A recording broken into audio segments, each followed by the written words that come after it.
Nature और natural phenomena के बारे में स्टडी जो किया जाता है वह फिजिक्स होता है। फिजिक्स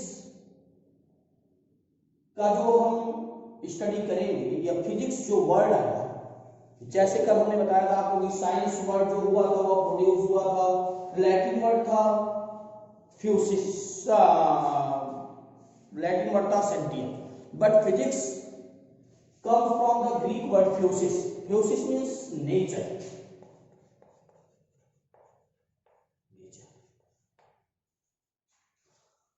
हमने कुछ समय पहले आपको बताया कि नेचर के बारे में स्टडी भी फिजिक्स होता है, और physics is the best and interesting subject of the science.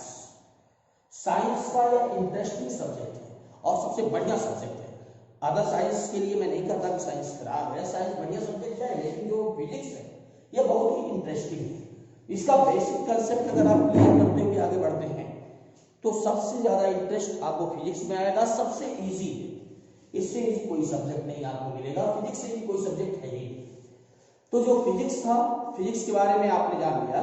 वैसे फिजिक्स के बारे में कल की क्लास में मैंने बताया था, पिछले क्लास में मैंने बताया था आपको कि जो फिजिक्स होता है वह ब्रांच है साइंस की, और नेचुरल साइंस या नॉन लिविंग साइंस की ब्रांच है, और इसी में इसका यूनिफिकेशन हो। साइंस का यूनिफिकेशन कैसे करते हैं आप?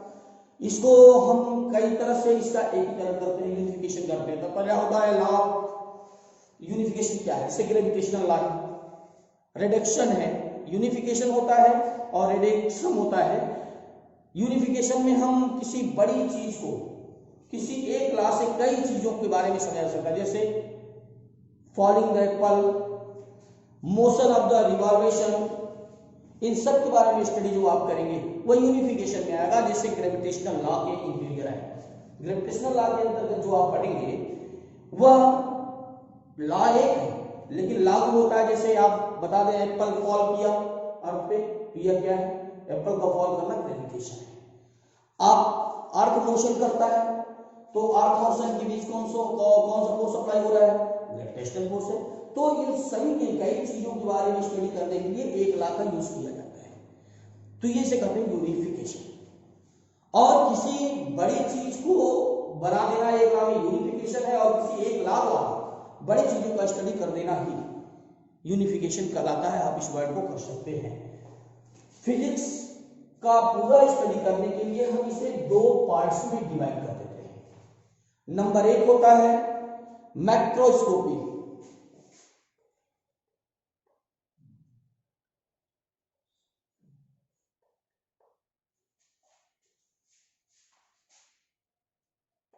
और नंबर दो होता है माइक्रोस्कोपी।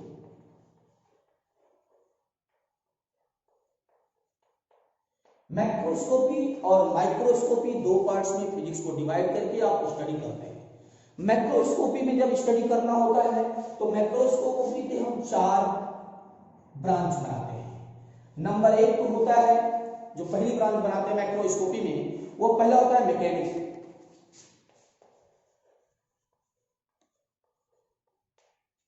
नंबर दो पे बनाते हैं, पहला पार्ट हमने बताया आपको बनाते हैं, उसमें क्या? मैकेनिक्स है। मैकेनिक्स में अगर स्टडी करना होगा, अगर आपको जानना होगा तो मेजरमेंट आएगा, डायमेंशन फार्मूला आएगा, वर्क पावर एनर्जी आएगा, फोर्स आएगा, इन सब के बारे में स्टडी जो होगा वह आपका होगा मैकेनिक्स। फिर दूसरा होता है इलेक्ट्रोडायनेमिक्स।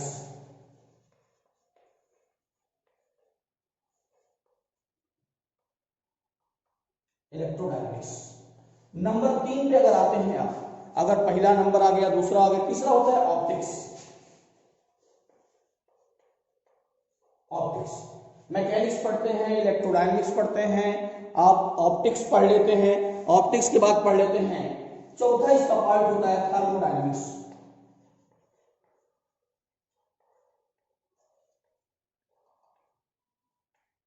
यह सब जो आएगा वह फिजिक्स का जो मैक्रोस्कोपी पार्ट है उसके अंतर्गत स्टडीज भी करेंगे। मैक्रोस्कोपी में जो स्टडी करना होता है वह चार पार्ट का करेंगे, मैकेनिक्स का करेंगे, इलेक्ट्रोडायनेमिक्स का करेंगे, ऑप्टिक्स का करेंगे, थर्मोडायनेमिक्स का करेंगे। लेकिन जो अदर पार्ट है, जो माइक्रोस्कोपी है, माइक्रोस्कोपी में भी जो स्टडी करना होता है सबसे छोटे छोटे पार्टों का स्टडी किया जाता है, जैसे atomic molecular and nuclear phenomena जहां माने एटॉमिक थिंग्स, जिसे क्वांटम फिजिक्स कहा जाता है, क्वांटम फिजिक्स। दूसरा होता है न्यूक्लियर फिजिक्स। दूसरा, पहला हो गया क्वांटम फिजिक्स, दूसरा हो जाएगा न्यूक्लियर फिजिक्स। क्वांटम हो गया, न्यूक्लियर हो गया, इसके बाद होता है, इसके अदर पार्ट्स भी होते हैं, क्वांटम फिजिक्स हो गया, न्यूक्लियर फिजिक्स हो गया, पार्टिकल फिजिक्स। पार्टिकल फिजिक्स मतलब पार्टिकल फिजिक्स में आपको छोटे छोटे पार्ट के बारे में स्टडी किया जाएगा, करना होगा, यह होता है आपका पार्टिकल फिजिक्स। तो जो फिजिक्स का आपने पार्ट दो टाइप में डिवाइड किया और उसका स्टडी आपने जो किया वह दो पार्ट में डिवाइड करके किया। इसके बाद आता है, आप फिजिक्स के बारे में जानेंगे, फिजिक्स का इतना पार्ट है। हाँ, इसके कुछ पार्ट्स आप फर्स्ट ईयर पढ़ लेंगे, जैसे मैकेनिक्स पढ़ लेंगे, थर्मोडायनेमिक्स आप फर्स्ट ईयर में पढ़ लेंगे। फर्स्ट ईयर में आपको जो पढ़ना होगा, मैकेनिक्स पढ़ना होगा, थर्मोडायनेमिक्स पढ़ना होगा। इसके बाद आता है आपको कुछ कंसेप्ट जान लेना जरूरी है फिजिक्स के लिए, कि फिजिक्स में जो फिजिक्स की होती है वह कितने फोर्स का स्टडी करना होगा, उसके फंडामेंटल फोर्स कितने होते हैं, इसको हम फिजिक्स कर रहे हैं। तो इसके फंडामेंटल फोर्स जो होते हैं,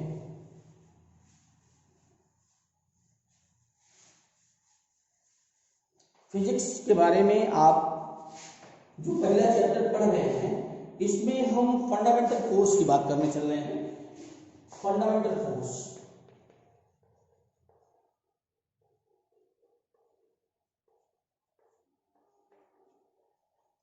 फंडामेंटल फोर्स केवल 4 है। वैसे तो फोर्स हम 12 तक जाते जाते 100 फोर्स पढ़ा देंगे, 90 फोर्स से कम नहीं पढ़ाएंगे आपको, लेकिन कम से कम के लिए हम फंडामेंटल फोर्स की बात कर रहे हैं, अदर फोर्सेस की बात नहीं कर रहे। फंडामेंटल फोर्स में 4 फोर्स होते हैं। नंबर 1 फोर्स तो होता है ग्रेविटेशनल,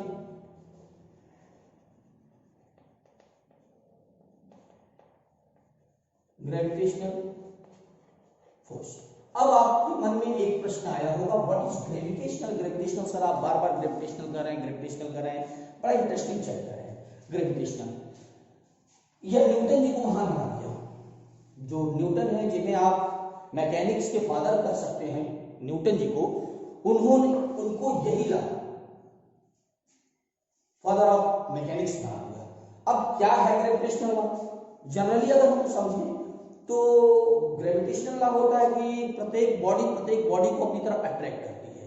जैसे हम आपको अट्रैक्ट कर रहे हैं, आप हमको अट्रैक्ट कर रहे हैं, हम वॉल को अट्रैक्ट कर रहे हैं, वॉल हमको अट्रैक्ट कर रहा है।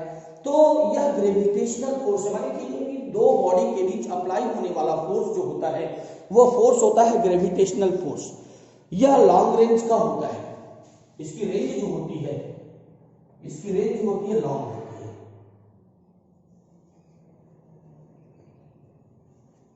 इसकी रेंज जो होती है लॉन्ग होती है, यह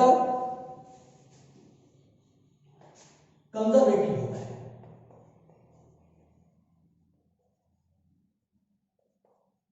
कंजर्वेटिव होता है कि यह पहले और अंतिम पोजीशन पे डिपेंड करता है, उसके पाथ पे डिपेंड नहीं करता कि जैसे हम यहां से यहां गए फिर ऐसे आए और ऐसे आए। अगर कोई कहे कि किस कंडीशन में इस पे बॉडी पे फोर्स ज्यादा अप्लाई हो रहा है, जैसे ए हो गया, बी हो गया, सी हो गया, और इससे जाकर फिर वापस होना हो, तो किस कंडीशन में आपने वर्क ज्यादा किया।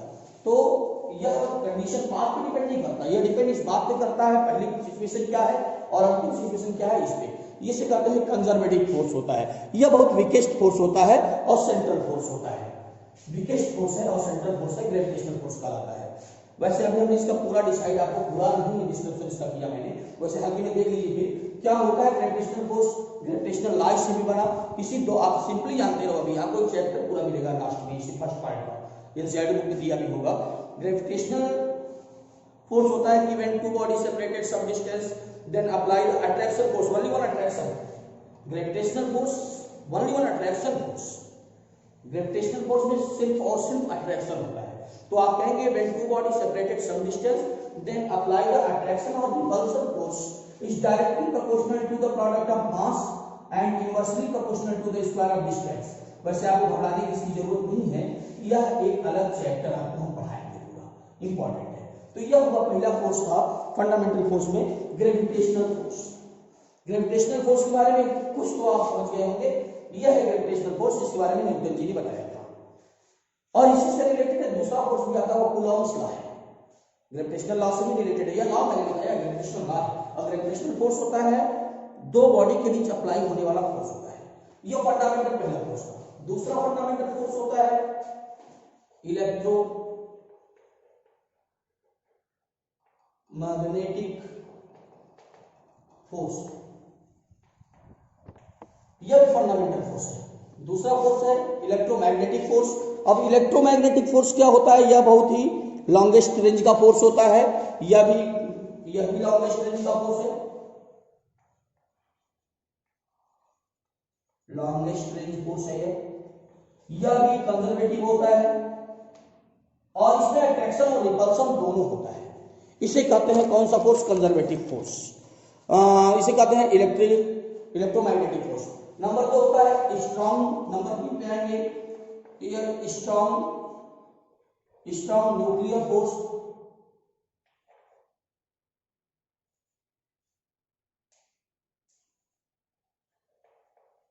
Nuclear force. और फोर्थ होता है स्ट्रॉन्ग, और इसके बाद आ जाएगा आपका स्ट्रॉन्ग न्यूक्लियर फोर्स, फिर आ जाएगा आपका weak nuclear force. Weak nuclear force. और यह पहला चैप्टर रहेगा आपका, इतना ही। और इसका एग्जाम से कोई मतलब नहीं। हाँ, एक चीज आप करिएगा, एनसीईआरटी बुक में कुछ टेबल बना के दिया है, उसको आप लोग अपनी कॉपी पे लिख लीजिएगा। वैसे मैं इसका नोट्स